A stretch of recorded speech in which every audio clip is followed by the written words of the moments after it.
Hello everyone, চলে এলাম আমার একটি নতুন ভিডিওর সাথে।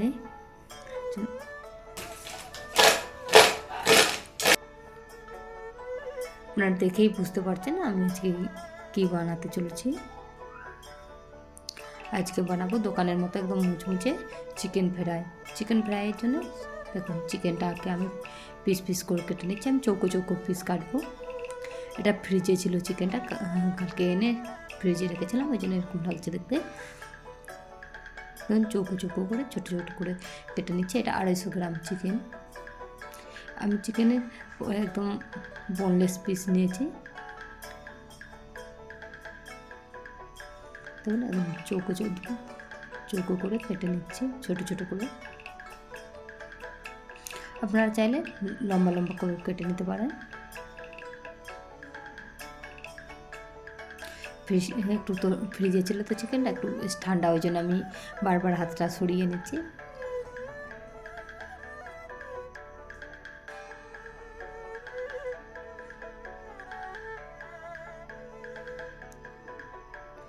একটু এটা হাড় হাড় টাইপের ছিল, যেন একটু মানে যেগুলো একটু বড় বড় ছিল সেগুলোকে দু টুকরো করে নিচ্ছি।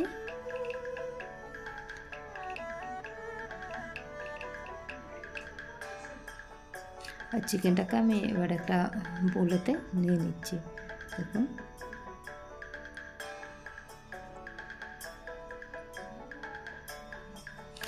বোলেতে নিয়েই প্রথমে চিকেনের মধ্যে একটু মানে একটা লেবুর হাফ লেবু রস দিয়ে দিচ্ছি।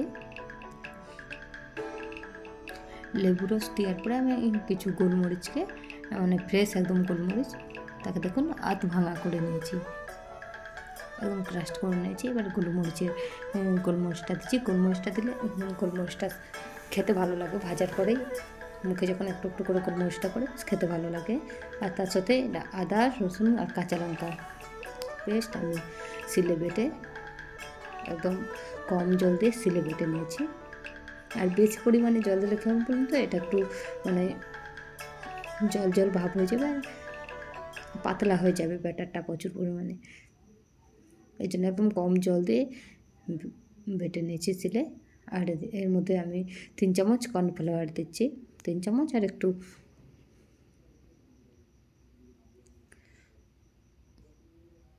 আর স্বাদ মতো লবণটাও দিয়ে দিচ্ছি, স্বাদ মতো যদি। আর আমি যে এতটা লবণ দিয়েছি একদম পারফেক্ট লবণটা হয়েছিল।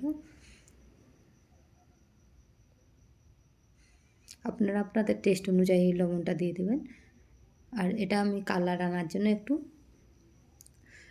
লাল মির্চ পাউডারটা দিয়ে দিচ্ছি, এটা কাশ্মীরি লাল লঙ্কার গুঁড়ো। আর ঝালের জন্য আমি যখন মশলাটা বেটেছিলাম তার মধ্যে 4টা কাঁচা লঙ্কা দিয়েছি, আর ওই যে গোলমরিচটা দিলাম। কাঁচা লঙ্কাগুলো খুবই ঝাল ছিল।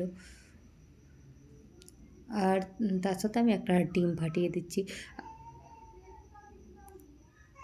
আমি কিন্তু অনেক সময় এটা করে দেখেছি, ডিম না দিয়ে যদি আপনারা এটা করেন না, আমার মনে হয় বেশি মুচমুচে হয়।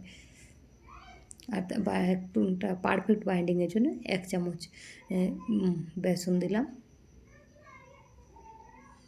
দিয়ে এবার সবগুলোকে একসাথে নিয়ে ভালো করে মাখিয়ে নিচ্ছি। একটু টাইম নিয়ে মাখাবেন, যেন সবগুলো বেশ হালকা হাতে একটু টাইম নিয়ে এগুলো মাখাতে হবে। বেশ ভালো করে মাখিয়ে নিচ্ছি আমি।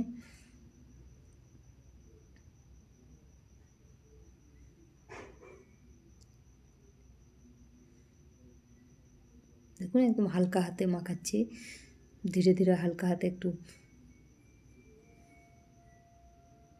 যেন সব মশলা মাংস একসাথে হয়ে যায়, বা সেই জন্য একদম হালকা হাতে ধীরে ধীরে আমি এটা মাখাচ্ছি।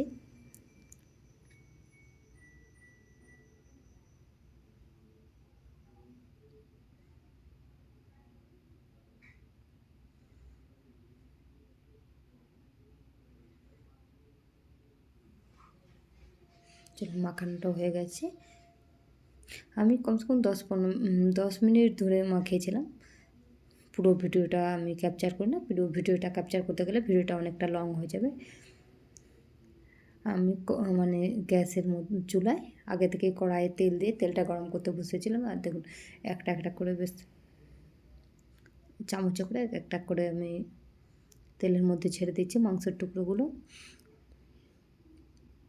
আপনারা চাইলেন হাতে করেও এটা দিতে পারেন।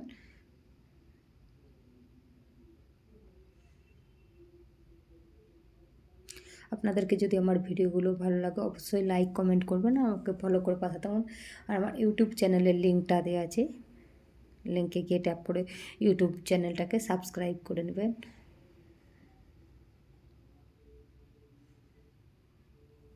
আর আপনাদেরকে যদি ভিডিওগুলো ভালো লাগে অবশ্যই কমেন্ট করবেন। আপনারা কমেন্ট করলে মানে আমি আগে ভিডিও বানানোর মানে মোটিভেশানটা পাবো।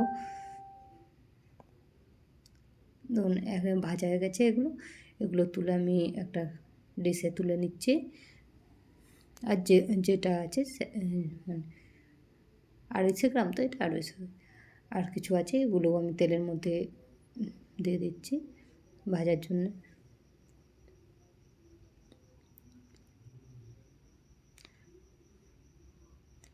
দেখুন এগুলোও ভাজা হয়ে গেছিলো, তুলে নিয়েছি।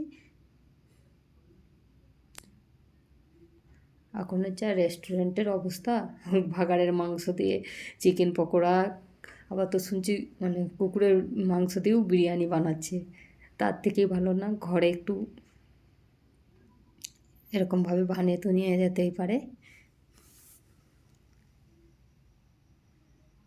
Thank you for watching my video.